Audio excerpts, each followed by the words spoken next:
Hey folks, I'm Glenn, Hi, Maureen. and we are just having a nice little jaunt on a wintry day. It snowed earlier on. Everything is so nice and fresh, and I thought we would just get some fresh air and walk along the trail, see what we can see.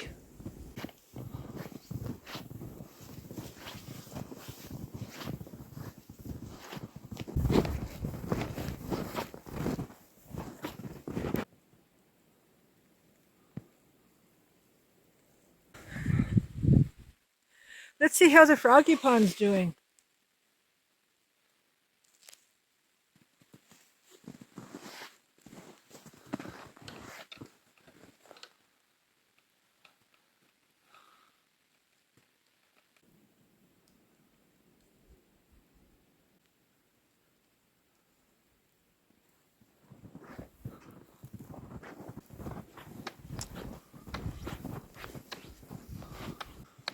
See any tracks?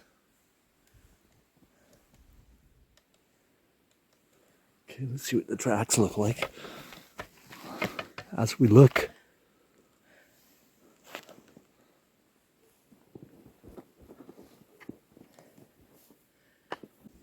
Usually after fresh snow like this, we see tracks. And today, looks like it's fairly quiet on the trail. Huh? Yeah, they're all hunkering down. There's something. What do you see? Right here. Oh, it's hard to see in the light. Goes across the trail and keeps going the other way.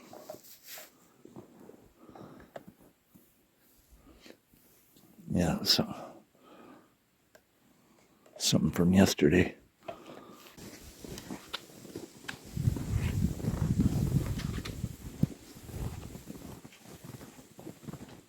It's around -5 Celsius, a little bit below freezing temperatures.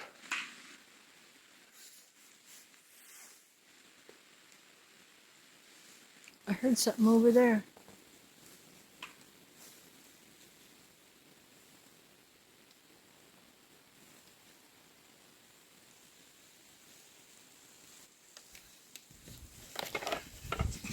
I'll face it over there. Listen.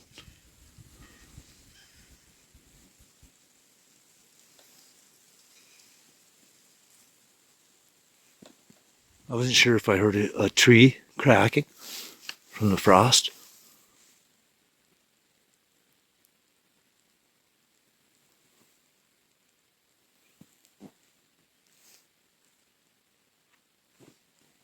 They stand so still, they're invisible in the forest. Judging by the sky, it looks like we might be in for some more snow.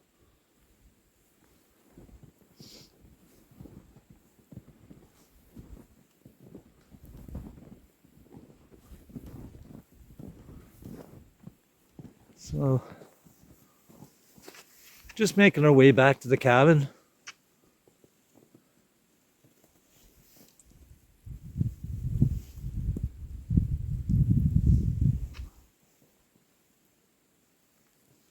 Not many rabbit tracks so far.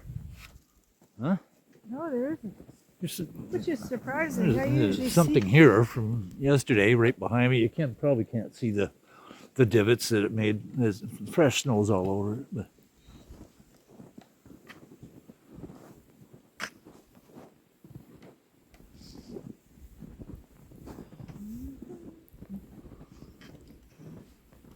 There's rabbit tracks. They're hard to see in the light, yeah, but they're rabbit. yeah, yesterday's tracks. There's some more. There's something a little bit fresher that came through. What do we have here?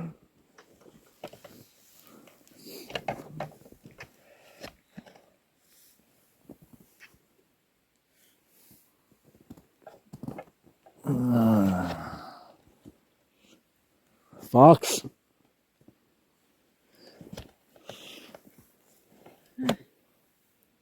Like There's fox coming this way. There's fox coming this way, and there's rabbit coming this way. Did they meet?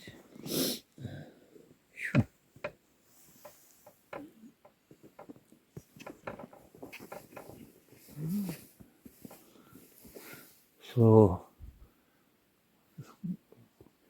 could have been the coyote. Maybe it was chasing the rabbit that way. Coyote. Maybe.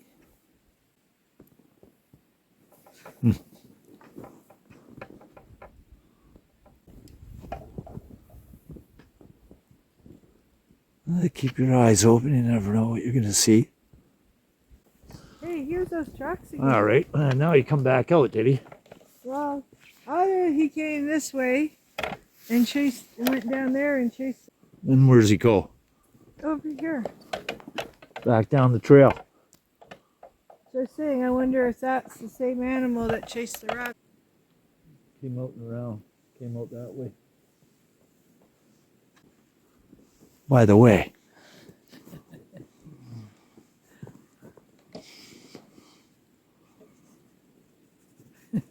you feel that? Yeah. Oh, yeah. Not AI. No, not AI. No.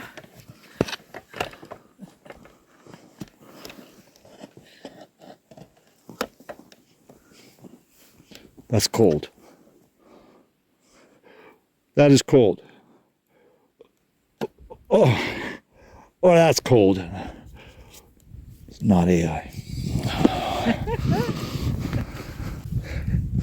Well, you know, with all the AI stuff that's going on the social media these days, it's really hard to tell, you know, what's real and genuine from what's artificial.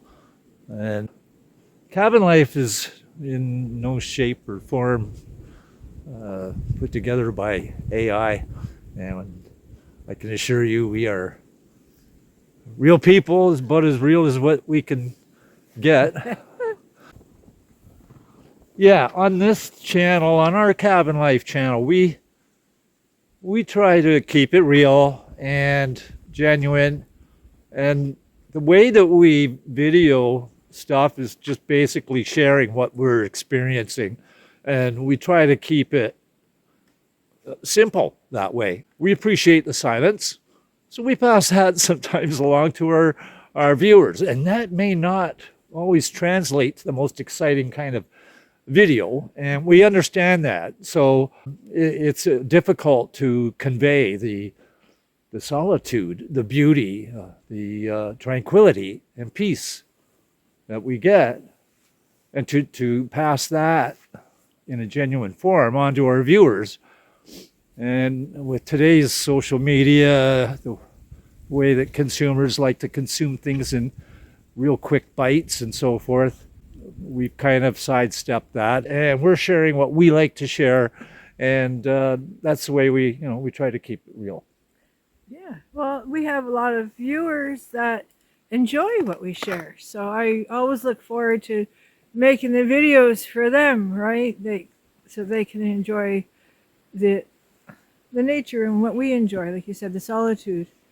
So here you are.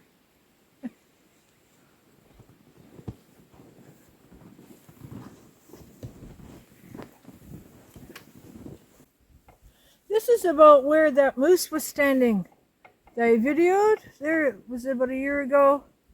It was about this time of year, this much snow. That was the moose that caught you by surprise? Yeah. One night I went to head out, and Glenn always warned me. He says, when you open the door, look out the door to make sure something's not there.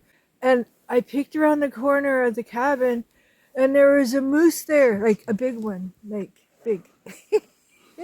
And it spooked me. Like, yeah, it's not funny. It was kind of exciting. One of those things that's exciting and scary at the same time. So I went back in the cabin, tried to figure out what to do, and filmed it, some of it. And anyway, it ran. I spooked it as much as it spooked me, I think, and it ran into the bush.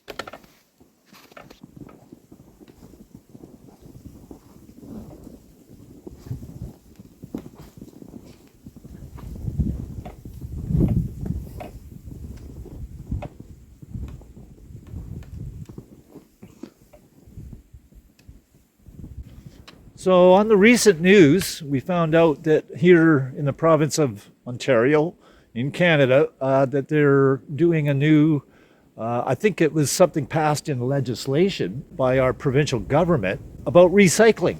And they're going to put the onus on the manufacturers for being responsible for their packaging and recycling it.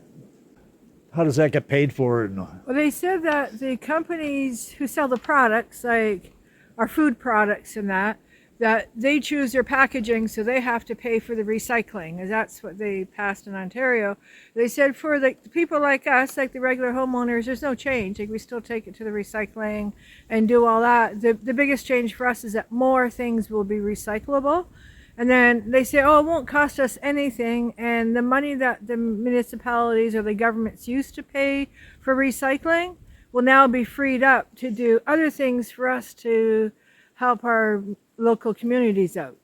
Right. So, as consumers, we don't really change what we've been doing if we've been on a recycling program and separating our stuff as we do. So we wouldn't have to change any of that. But what we might see a change in is maybe the amount of packaging that we see.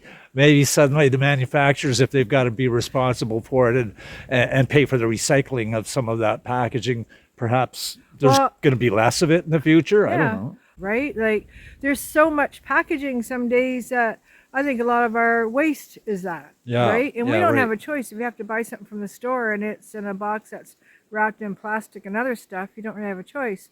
But now the product suppliers, now that they have to take it in the chin for the cost of recycling this stuff, hopefully we'll have less stuff to take to the recycling. Okay, Right? that answers the recycling equation.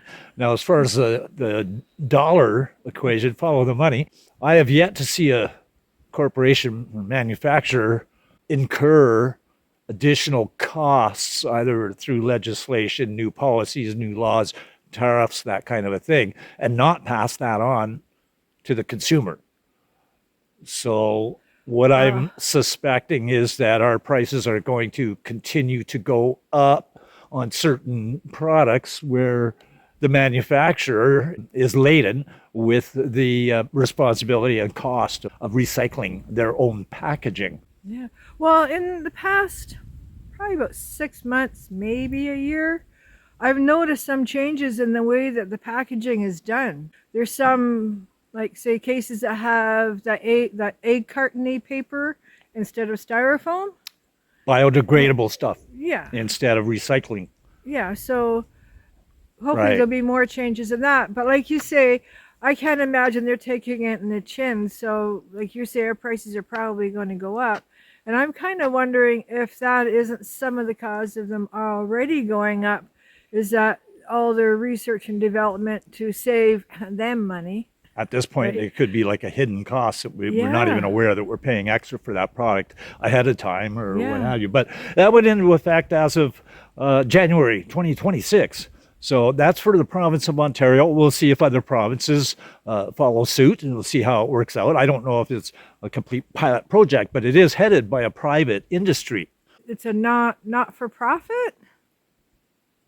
It's not like a corporation. It's like a nonprofit kind of government arm's length thing. What do you call that?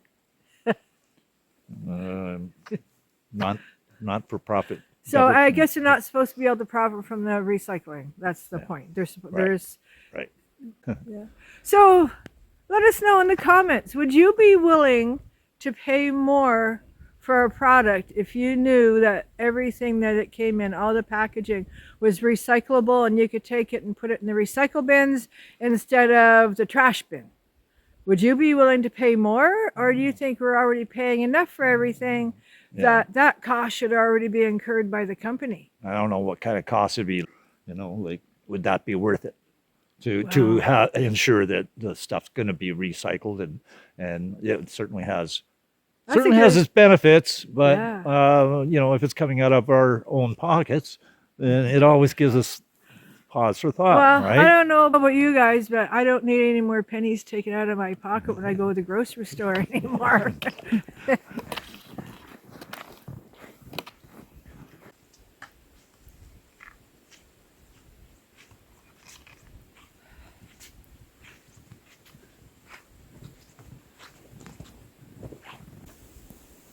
all is well at the off-grid cabin. That's all for this one. The story continues on the next one. For Maureen, I'm Glenn. We'll see you next time. Over and out, and take care.